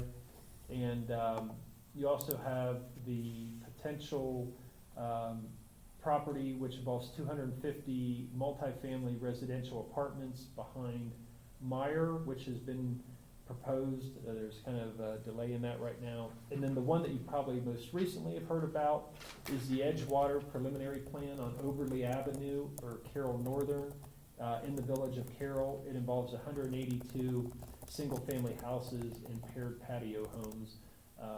The village did not take action. The planning and zoning did not approve it. They did not deny it. They just did not take action. I think there's another hearing for the village, for community members to express their support. I really don't, at this point, see anything about the proposed development that does not fall within the zoning code. It'll probably, and I expect it'll probably be approved.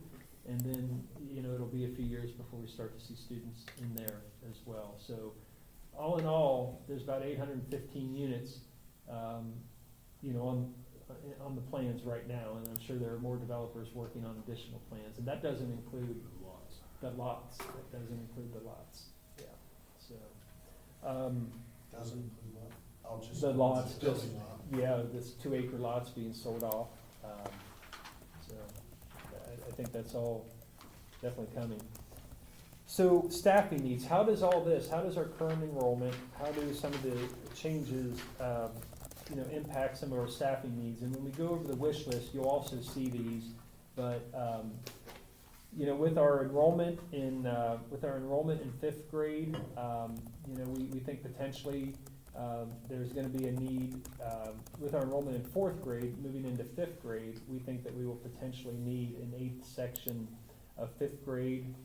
You can see the potential cost for a new teacher with benefits around, on average, about $65,000. At the middle school, all of grades 6, 7, we only have 7 sections. It would not be fair to hire one teacher and say you have to teach 3 grade levels, 4 different subjects. That just wouldn't be fair when most teachers are teaching 2 subjects at the middle school. And most licenses that people have are grades 4 to 9, and they get 2 certification areas. There are people that taught 20 years ago, got their license, that have a 1 through 8, but nobody wants the job if it's going to be, you're teaching multiple grades and 4 subjects when other people are teaching 1 or 2 subjects. So to get our class sizes down at the middle school, where we're up over 26, we're probably looking at 2 core academic teachers in ELA math and ELA science being requested. The media center aide at the high school, we took that position, which was a licensed certified teacher, to be at the library, and we repurposed that because we needed additional science and social studies classes in the 9th and 9th grade, and Jeremy McKinney was transferred. The board approved his transfer to go over there for next year. But then we still need somebody to monitor and manage the circulation of library materials, and we're looking at potentially an aide like we have at the elementary schools. We have library aides, and we can save a little bit of money doing that. If you look at where is it? Page 106, If you look at our bus routes, we've known all year that our bus routes that go to Wagnalls Run are really heavy in the Lithopolis area and Wagnalls Run. Buses 20, 22, and I think it was 13 were really heavy, and we asked for another update, and you can see in the afternoon, page 107, the buses have, 64, 60, or 68, 64, 68 students routed, but when you look at the population that's riding, it's not all that different. You'll see ridership at, bus 13, 62 kids in the afternoon, 63, 65, 65. Bus 20, an elementary route over to Wagnalls Run in the afternoon, kids that are riding on average 63, 62, 62, 63. And bus 20, or bus 22 it should be, I'm sorry, 59, 60, 57, 58. So there are 27 seats on most of these school buses, 26, 27 seats. These kids are packed in there. We're probably going to need, we've known this, we've been trying to get through the year, but we're probably gonna need to add another bus route, which means a bus driver with benefits. And we talked, if you look at some of the additional staffing requests on page 105, there's about 7 positions totally being requested. The ELL aide would be a purchase service through the ESC, wouldn't actually go into the personnel expense, but it would be an additional purchase service. And then extended days, our ELL instructor has a lot of administrative work to do. We're not ready to have an ELL coordinator for the district with our numbers, but there is certainly some administrative work in meeting with families and communication and letters and phone calls. And we're looking at probably adding a few extended days to that teacher's contract, which would have an additional cost at a per diem rate. And then, as we mentioned, with the impact of ELL students on reading intervention as well, and the time that we can designate from our ELL teacher, Mrs. Pease also believes we're going to need a reading intervention specialist. And our technology department is requesting our part-time tech of 20 hours a week goes to full-time, which means additional salary and insurance potentially as well. So there could be quite a bit of cost there with some of these positions. But Travis, I don't know if you if we want to wait till we get to the wish list, maybe. Yeah, we'll Would wait. the reading intervention specialist go for the ESC as well? Or no? No. It's not gonna. I just think as we grow, there's such a need, and if we are going to really emphasize the importance of getting our kids prepared, I just feel like we would need to bring our own teacher. Now, it would be a licensed elementary teacher that we would assign up to reading intervention. Right. And that person could be flexible and do some other things. Mm-hmm. Yeah. But I just don't see this need going away as we grow. I've noticed you, I know you just kept it in, are you guys earmarking healthcare, all the other costs that go into it? I think are you assuming? Into the personnel costs? Yeah, it's a tough one. I normally use that $65,000 amount for a teacher. Obviously, it could be substantially less if they're not on family insurance or not on single insurance, but normally it averages itself out, and it's a pretty good benchmark to use. So like the tech from part-time to full-time? That's probably a little high. includes That's it. assuming they take family insurance, so that could fluctuate. So that's in addition to what he's making now? Yes. Yeah. Because like right now, our part-time tech is They're- only a salaried employee, an hourly employee with no benefits. So if you add another 15 in salary and you add maybe 25, 26 grand that the board pays for family insurance, there's $40,000 Right. in costs. So this is, I thought that was for, total cost. that's just additional cost. That's additional, okay. Yeah, yeah. So we'll hit on this more here with the wish list, but I think busing's gonna be a no-brainer. The bus route we're gonna have Wagnalls Run is growing, more kids are moving in. We gotta get our kids to and from school safely and at least halfway comfortably. And then the teaching positions at the middle school and I think probably 5th grade, that's even more than what we may have budgeted So we're gonna have to talk about that a little bit here. But let's jump to page 108 in your packet. I'm not gonna spend a lot of time on this. I've talked to you at board meetings about this. I just want to go over the plans. I provided the board with the plans of what areas will be abated and where the grids will be torn out, where new lights and grids and ceiling tiles will be put in the high school. And the timeline is June 8th through August 2nd. We will have access to the gym and weight room from the back of the building. That area here on this map that is shaded will all be off limits during the abatement process, okay? We've done abatements before. We've done it, a couple rooms at a time because we've had issues, and so we've been through this before, but this will be a big section of the building this summer. The press box, I just wanted to make sure that you felt comfortable. The boosters obviously has absorbed the overwhelming cost of this project, but the plans are on page 116 through 122. The schedule will be May 15th through the 19th to do the disconnects of the wiring, electric, technology, speakers, those types of things. May 22nd through the 26th will be demo, and May 29th, they will have the green light to start with the install of the foundations and the structure underneath. And then, set the box. They said probably a couple weeks. 2 to 3 weeks, and then we have to do the electrical reconnects, the IT, the sound system, those types of things during the course of the summer, and make sure it's ready to go. They're ready by August. Right? Yeah, with all the, it'll probably be end of June, and it'll look done, but we'll still be doing all the wiring stuff in July.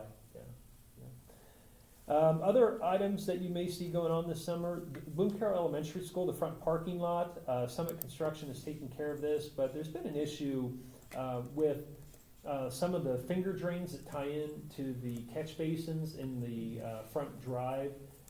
There are 4-inch corrugated pipe that also runs into those storm sewers, and it helps with drainage, but several of those finger drains are completely caked and clogged with clay. And we ran a camera up there, we think they got crushed when the parking lot was being put down and running over that with heavy trucks, but it just can't get clear. So we're gonna have to cut the blacktop in some concrete, put in new gravel, finger drains, and then patch a few areas and reseal it and stripe it. So Summit is taking care of that project. So I just wanted you to be aware that that'll take place this summer too. At their cost. Yeah. And then the other big projects will be, the board will have to identify what they want us to do with like maintaining our current blacktop. And, some of the striping is quickly fading on some of the lots around here, but we gotta take care of the integrity of our parking lots so they don't crumble. We have potholes, and then we're putting down new blacktop. So we got quite a few things in terms of capital projects going on there. But things that we have done before. So, any questions about projects? A lot of it's just simple maintenance for the most part. Yeah, it really is. Let's jump to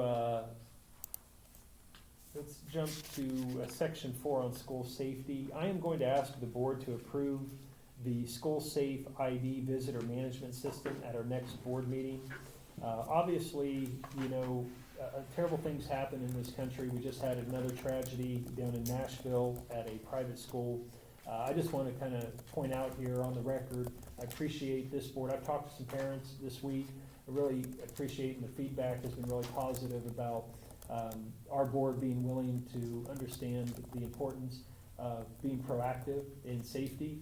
And we already have school resource officers on our elementary campus and at our middle school campus as a preventative measure to these types of things, to neutralize an active intruder in hopefully what would be a very short amount of time. But we have made a lot of improvements with surveillance. We have instituted a district resource officer and now campus resource officers, and parents feel very good about that.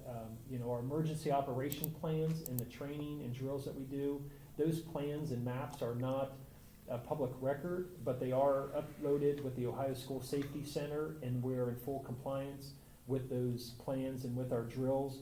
that we conduct every year and multiple times. We've had a school safety tip line for multiple years now. It is through the Ohio School Safety Center. It is listed on our district website under the district tab. The number is listed on our website. It is 1-888-SAFER-OHIO, or SAFER-OH. This isn't anything new, but we've also done things like access door controls, put solid doors on the high school. The only doors that, you have to be buzzed into the high school at the front door. Our middle school and elementary schools, you can access the vestibule. Then you have to be buzzed into the office. And we have law enforcement there every student day, as long as they're not ill. We have law enforcement there that are armed, that are licensed and trained and commissioned by the sheriff's department to use their weapon if they have a need to. So I've shared that with some parents, some phone calls this week. And I just sent a message out on November 30th addressing safety and many different things. But one additional thing that I'm going to actually put on the board agenda for April is to approve the school visitor management system that checks criminal backgrounds and all visitors against the sex offender registry. We might get some pushback on that, but I believe our responsibility is to keep our students safe, and I think this board has done everything they can to do that, and I think this, it may have some mixed reviews, but it's a very quick system that does this within 10 seconds, and I think that it will give us a good idea who's on our campus, and it's important to know who is on our campus. This It's a great idea. This includes or does not include the license plate scan? This does not. Does not. This is being covered, I believe, all They're but both maybe being, a they're couple- both being covered by a grant, Okay, but, yeah, the school safety grant, yeah. so, I think it's a no-brainer. okay, yeah. So I'll bring it to the board for approval, okay? Professional development, I wanted to remind everybody on March 6th, we had in-person training, mandated reporter training, signs and symptoms of abuse. We're gonna continue with further training with those topics in the 23-24 school year. We also met today with CPS. I've met with them several times, but they met with the principals and myself today to talk about how to structure the Champions program, which I mentioned earlier, which is just establishing that collaboration, that relationship, making sure our teachers are 100% comfortable with that, and they will be doing different topics involving abuse and trauma to students, and that will take place throughout the course of next school year as well. On page 130 of your packet, I provided Detective Jason Meadows. I've known him for a long time. He works at the Sheriff's Department. He will be here on April 4th, next Tuesday. I've sent an email out. I've communicated in a newsletter that we are providing a youth safety presentation. You can see all the topics in this presentation through page 167. But Detective Meadows will be here sharing all kinds of things: mandated reporting, threats of violence, grooming and healthy boundaries, electronic, internet, social media, sextortion, media safety, bullying, cyberbullying, human trafficking, vaping, drug abuse. These are all things that detectives working on the front lines are dealing with every day, and what they see and what they're able to share with our families, so our families can also help talk to their children about how to stay safe. But we've dealt with almost all of these here this year, and it's very common that we deal with some of the other things, especially the cyber, the social media, the vaping, threats of violence. Those are things that are common year after year. But I think it's important that it's been a few years since we've had this opportunity, but we want to make sure that our parents have an opportunity. Is it targeted towards parents or families? Families and students. I mean, I feel like people would want to know: do I bring my kid to this or do I not? Yeah, they can. They absolutely can. But that's a parent's. At this time, that's a parent's decision. So you can look through all the topics if you want, real quick. Talks about grooming. How does it happen? What does it look like? Professional boundaries. How long is the presentation? Do you know? Well, we've targeted an hour. Okay. Yeah. Any- That's April fourth. April 4th, 6:30 in the middle It's school. Tuesday, right? Yeah. It's impossible to find a night that we don't have school activities, but, you know, if any of you can make it, it would be great, you know, but I'll be there, obviously, and Detective Meadows and any parent that wants to learn about this, so. Any questions, you know, have you, Say 6 any o'clock? concerns about the topics? No, I think, What time's that thing, at April 4th? 6:30. 6:30, sorry, I didn't put it on the calendar. the one thing I do have a question for in regards to what we heard earlier from the two young ladies, in regards to the Ohio Guidestone, when it talks about the abuse and the dating, is there anything that they do that talks about grooming and what students should be looking for or anything like that, that higher grade level aspect of it? Yeah, so. Because I didn't see it, and I just thought of it Yeah. because we're doing this. So, in terms of healthy relationships, there are some things that they talk about and what healthy relationships look like with peers and with adults. The law requires, there's already a requirement in the revised code for the curriculum to address dating violence, but what the law did was expand and says dating violence and sexual assault prevention education. So it's specifically talking about sexual assault, but that could be from a peer perspective, or it could be from an adult as well, in sexual violence in general. Because I think, and I'll bring this up, but I mean, I think that's something that we need to discuss and really encourage parents and students to be aware of. Because I think that as a whole, that's an area where some parents, you know, think we might be lacking at that. But I also think that's something that, you know, I think we should be highlighted a little bit, with our discussions. Yeah, and I think if you look at this presentation from Detective Yeah, Meadows, it's good. it also talks about the parents' role, Absolutely. you know, in working together. And Absolutely. we know that there are things that, you know, we need to be aware of and that we need to educate on, but, you know, parents also have a role in this, and I think that'll be stressed in this. But, yeah, there's different perspectives when you are talking about high school age, because there are some students that are active, but you certainly, you know, want to make sure they're aware of sexual violence and assault and, you know, what a healthy relationship involves. So, under, any questions about the safety section? Right. And the last section is section 5. We just kind of throw this out there every year. We get a, you know, request from every department, every building, and I'm gonna let Travis, I need to probably disconnect. Travis, you wanna jump in? No, Or you go just want me to leave Go that? ahead, just maybe enlarge it just a little bit. Okay. So real quickly, if we go to the second page, that's really where the focus is when we summarize over to the right, what's in the wish list and what's in the forecast. And really, it's only going to boil down to 2 line items because we've already got 3 things covered. With another round of ESSER funds, we're able to fund our complete 1-to-1 student ratio when we replace 6th grade and 9th grade devices. And quite frankly, now that we're not doing the abatement through ESSER, we're probably going to be able to do that again next year. But at some point, that's going to fall back on our permanent improvement funds. We've really got to start replenishing. So that 3 years, we've done that for Exactly. 3 years, right? Exactly. The Brownfield grant, we've spoke about that. It's huge. And the OFCC safety grant will cover the 2 things that we talked about, the visitor management system and the license plate reader that scans license plates as they enter our property. So what this royal, and also as well, the purchase services, we already have that ELL aid in there that will be provided by the ESC. And the smaller supplies and curriculum, I don't really worry about that too much. It just kind of takes care of itself. So it gets down to 2 things. Obviously, personnel. What's in the current forecast is 2 teaching positions, a technician, and a bus driver. To tell you the truth, I don't know how we're going to get through and not add the other 2 teaching positions that were on the request. The good news is, with our increased revenues next year, and certainly this can change. We've talked about House Bill 1. We still don't have a state biennial budget that I'm able to look at and forecast with.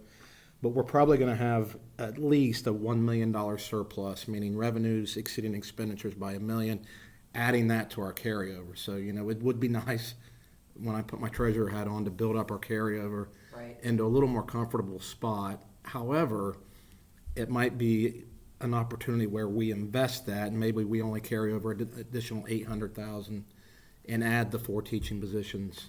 Certainly, we're, welcome any input, and Sean and I have to have some more discussions before the April agenda, but We just talked about this before, though. I think class sizes, I don't know what you guys, I mean, it's a huge, huge factor for student success.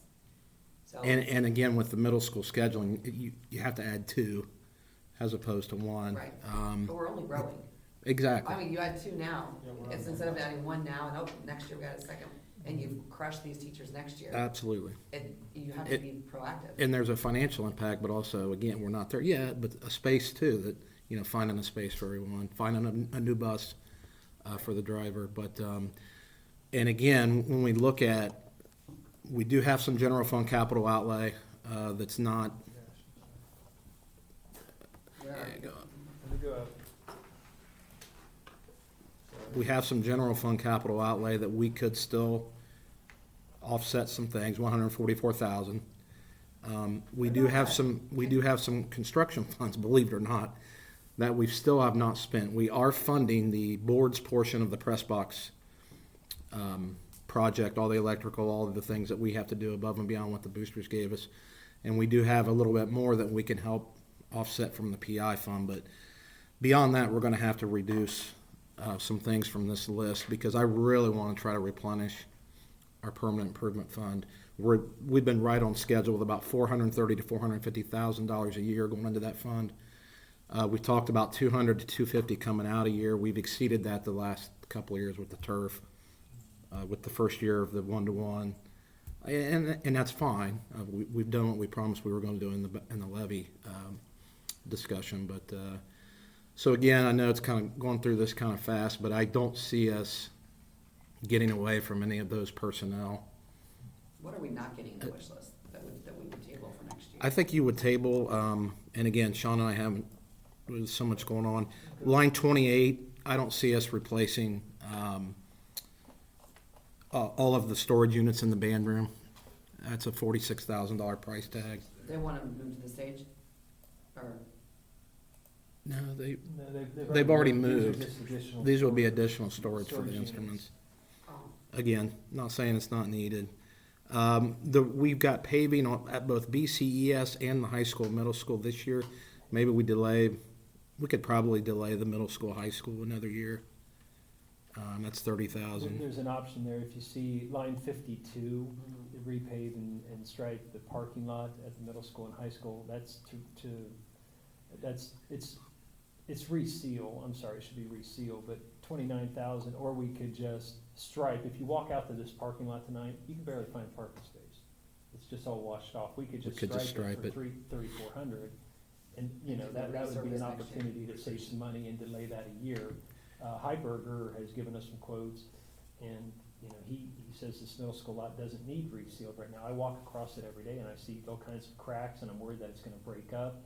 But it's also, you can't even find a parking space. It's pretty much washed off. But these may be tough decisions where we say, look, we have to delay that resealing, and we're just gonna stripe it, and that saves, $25,000 there. You find some other areas. We do need to take care of the elementary school. That is being called to reseal all that. They say, within the first couple of years to reseal and stripe that. Right. So, that's a $40,000 job right there. What we normally do with technology, it's too difficult for us. We just say, Mark, what's your priority? Yeah. One of them that kind of surprised us was line 79, all new iPads for the kindergarten. I forget what. We've got to look into that. $70,000 request for new iPads.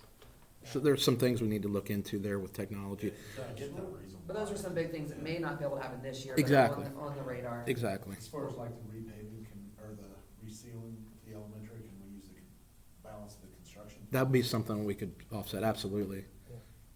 The timing worries me a little bit, but, because they have to be liquidated by June 30th, but we might be able to What kind about like the of parking lot lights prepay for the it. students, is that new, or those are? No, they're just, again, this is a wish list. Replacement? This is just, Nate would like, right along the baseball outfield fence. Yeah. Nate would like some lighting there. Yeah. He feels it's dark there in the morning, and it would help with the security cameras. So can we use safety or construction funds for that? again. Yeah, we could probably do construction there too. Yeah. What about the portion we got back from that lawsuit? Where did we put that? Into the, That's gonna be done over 5 payments over, how many years did I say? It's over. Well, what it ended up being, 30 grand, and that just reimburses us Yeah, for the so, safety. For so this- in the fall of 2023. for the detectors we put in. We'll get 50%, which is, it was a $35,000 settlement. After attorney fees, I think we get 23,000. Right. So 50% of that will come in the fall of '23, and then December of '23, we'll get 12%. December of, all the way through December of '26, we'll keep getting 12.5%. That pretty much pays us back for the vape detectors exactly. Yeah. and all this, right? That's, And we've already that's been- it, the vape detectors. Okay. That's all paid. That's it, that's what it is. Yeah, Okay. it costs us Got about it. 20 grand for those. So what we'll do is back in April, we'll bring back a condensed list. We'll have to, the board has to approve additional positions separately. So we will bring this back, Real quick on the pared personnel. down. Yeah, I mean, I know we're 299 or 99,000, what the wish list is in the forecast, right? Run by me real quick again, the personnel, was that everything that you had talked about, Sean, or what else in that? No, Travis has in there, like, with all the positions that I talked about, we have about $445,000 to $450,000 per potential personnel costs, and Travis has 210 in the budget. Well, that's what I'm saying, so out of that, that's my whole point, that wish list is including all that for the 186. Your 447 is what you asked for a minute ago. Yes. All 9 I just positions. wanna make sure. yes. So, I mean, if we have to do that, I mean, really. Now, the 447 includes 20 additional extended days for the ELL.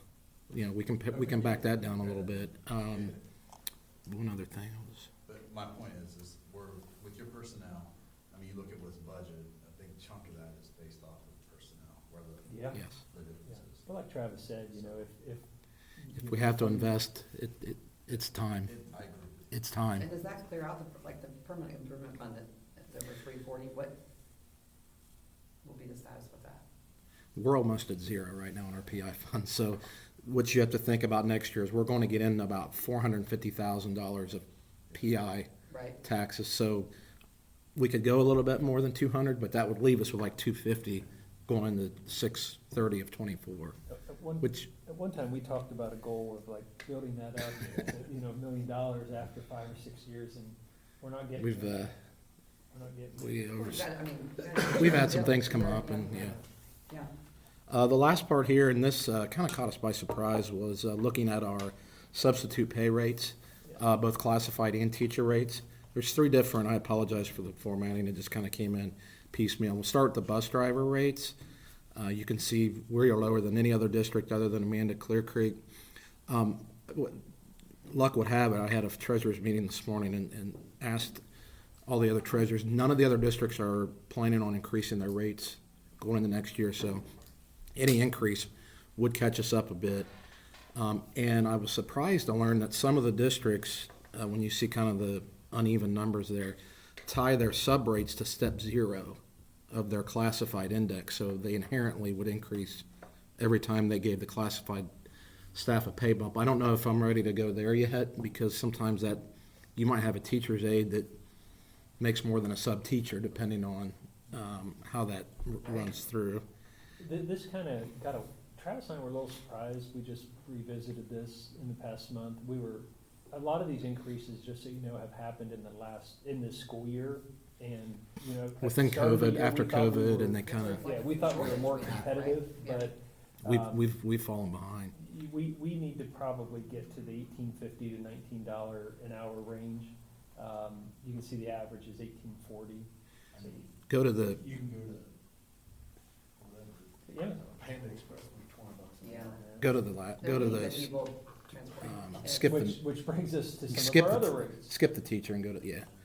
Now, these were back in January of 21, but I can tell you, we have not increased any of ours since then, so we're at least this far behind, if not more, when you look at these. So what I looked at was maybe instead of just kind of here and there, maybe we look at a 10 to 12%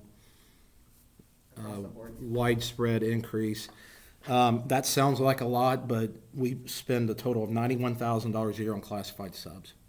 10% bump, it's a drop in the bucket, quite frankly. So, you know, maybe we might be able to go a little higher than that, and would get us into.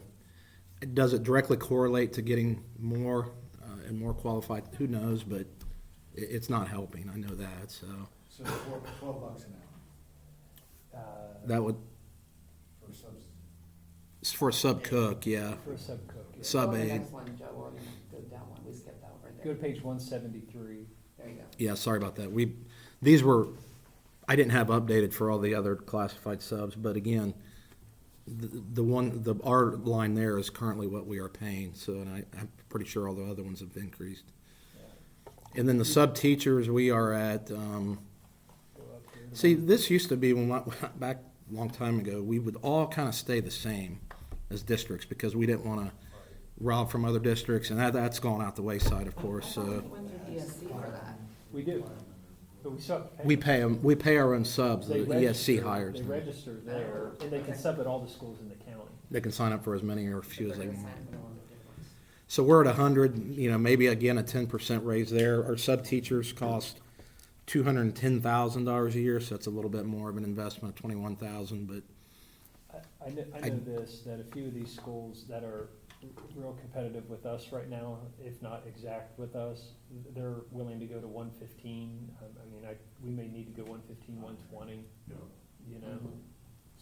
so again, I didn't want to just, obviously this would require your approval, I just didn't want to throw it on an agenda without Right. the backstory and So you're thinking 10% across the board? at least, All I really am. 10% may not cut it for teacher. For the That's sub. right. I mean, honestly, 10%. you almost have to go with 50. 10% puts us at 110. We're still the lowest. We're still tied for the lowest. You have to go 115 at least. Yeah. Probably. Because we need it. Yeah. Yeah. we absolutely need it. And Well, we got some really and then good our, ones. just, our long-term subs, people in a position more than 10 days, they get 135, we talked about, Right. we may need to go 150 on that, per day. So, we gotta make some adjustments, and there's gonna be some expenses with this, but Travis has talked about some, property tax revenue, income tax revenue, maybe exceeding some projections, and, I agree 100% with him, it would be nice to build up, our cash balance and have a really big carryover, but if you're carrying over 800,000, that's still pretty good, Yeah. You cannot make some of these investments and carry over $1 million. But, I think if we're carrying over 700, 800,000 and we're reinvesting back in our staff and, So I feel like we're all on the same page about personnel. so, That's Okay. people's most important thing. yeah, so we'll narrow this list down and then we'll make some recommendations in April so we can get going on some of it, so. Awesome. That's it. All right. Wow. Jen, we're done, so we're down to We're done? the adjourn and recess portion for you. All right. F, adjourn or recess. Can I get a motion? So moved. Second. Motion made by Mr. Bratton, seconded by Joe Abbott. Can I get a roll call, please? Mr. Bratton? Yes. Mr. Abbott? Yes. Mr. Jimmy Johnson? Yes.